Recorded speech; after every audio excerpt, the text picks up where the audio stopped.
Doctor عائشہ صاحبہ یہ بتائیے گا کہ ظاہری بات ہے کہ ہم نے دیکھا ہے کہ اس وقت جو پالیٹکس ایک اگلی ایک فیز ہے وہ یہ ہے کہ معیشت پر ٹوٹ پڑو ایک دوسروں پر. تو یہ ہم نے ماضی میں بھی دیکھا ہے. ہم تو جنرل ایوب خان کے زمانے سے یہ تاریخ میں اگر نظر ڈالیں تو یہی مسئلہ ہے رہتا ہے کہ جی معیشت کو امپروو کرنا ہے چاہے وہ جنرل مشرف ہوں, چاہے وہ PPP حکومت ہو, نون لیگ حکومت ہو. یہ جو نون لیگ کا جو حکومت کے دوران جو اتنا سارا بوجھ پڑا ہے اکانومی پہ, وہ بھی ریئلائزیشن ہے نون لیگ کے کیمپ میں کہ یہ ہوا ہے ہم سے؟ کیونکہ اگر محمد زبیر صاحب کا ان کی ایک کوٹ تھا جو ڈیلی ٹائمز میں اس وقت چھپا تھا, انہوں نے کہا اسحاق ڈار صاحب نے کہیں نہ کہیں ہمارے جو قائد ہیں نواز شریف صاحب ان کو ڈاک میں رکھا اس اکنامک سچویشن کا. آپ کس طرح دیکھتی ہیں اس صورتحال؟ دیکھیے, میں اب آپ سے فرینک بات کروں گی. میرا خیال یہ ہے کہ ہم جو اکانومی کو جہاں بہت سے پازیٹیوز دے کے گئے ہیں وہاں ایک حد ہم سے کوتاہی بھی ہوئی ہے جس کا لاسٹنگ افیکٹ ہے, جیسے آلریڈی بتایا گیا.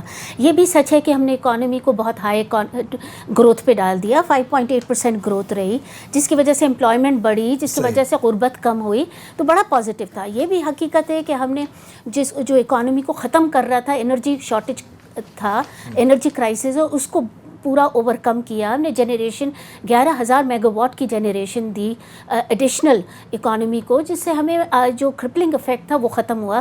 یہ بھی حقیقت ہے کہ ہم نے جو ٹیررزم کا جو ٹیبو تھا, جو سارے انویسٹرز کو باہر لے کے جا رہا تھا, اکانومی کو بہت ہی بہت ڈاؤن کنٹینیو کیجیے گا ڈاکٹر صاحبہ. یہ کہ جو بجلی کے جو منصوبے تھے وہ آخری وقت میں جلدی میں لگائے, ظاہری بات مسئلہ تھا, لیکن یہ نہیں دیکھا, نظر انداز کیا کہ ٹیکنالوجیکل ایڈوانسمنٹ کس طرح. فار ایگزامپل اس وقت کوئی مجھے ایکسپرٹ بتا رہے تھے, انرجی ایکسپرٹ, کہ سولر کا جو بجلی ہے سولر سے وہ اگر آپ 4 سینٹس پر یونٹ لیتے ہیں, لیکن پچھلی دور حکومت کے اندر درجنوں سینٹس پر وہ ہوا. تو اس سیاسی بنیادوں پر کہ جی کرنا ہے تو کہیں وہاں پہ زیادہ اخراجات بھی ہوئے. لیکن آپ بات کنٹینیو کیجیے گا. میں اس پہ بھی آپ کو ضرور رسپونڈ کروں گی, اس لیے کہ سولر کا زیادہ کام ہمارے پنجاب میں ہی ہوا ہے, میں وہاں پہ تھی.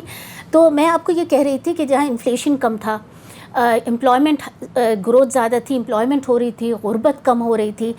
سی پیک کا اتنا بڑا منصوبہ آیا جس کو گلوبلی گیم چینجر کہا جا رہا تھا, انویسٹمنٹ ہو رہی تھی. جو پرابلم ہمارے ساتھ ہوئی وہ یہ ہوئی کہ ہم نے واقعی اوور ویلیوڈ رکھا ایکسچینج ریٹ کو, جس کی نیگیٹو امپلیکیشنز آئیں, اور ایکسپورٹ اتنی تیزی سے نہیں بڑھ پائی جتنی تیزی سے اسے بڑھنی چاہیے تھی. تو مکسڈ پرفارمنس رہی, اور یہ ضرور تھا کہ اس چیز کو اتنا ایمفیسائز نہیں کرنا چاہیے تھا اوور ویلیوڈ ایکسچینج ریٹ کو جتنا ہم نے کیا. لیکن جو جاتے ہوئے نیون لیگ کی گورنمنٹ تھی اس نے یہ کریکٹ کرنا شروع کر دیا تھا, اور ایکسپورٹ بوسٹ ہونے لگی تھی. اب میں آپ سے ذرا سولر کی بات کر لوں 1 منٹ. میں آپ سے آتا ہوں. میں اگر آپ کو ایک جملہ بولیں تو ڈاکٹر فیروز سلیم صاحب سے. دیکھیے, سولر انرجی جب ہم نے رینیوبل انرجی کے منصوبے لگانے شروع کیے, اس کی میں خود وٹنس ہوں, ہم نے پرائیویٹ سیکٹر کو بلایا کہ آئیں رینیوبل انرجی میں آئیں, سولر انرجی پہ آئے. کوئی نہیں آیا. تو ہم نے پہلا جو سولر پلانٹ لگایا وہ بہاولپور کا ہمارا سولر پارک تھا. اس پہ بھی بہت اعتراضات, اس پہ بھی بہت. میری گزارش سنیے,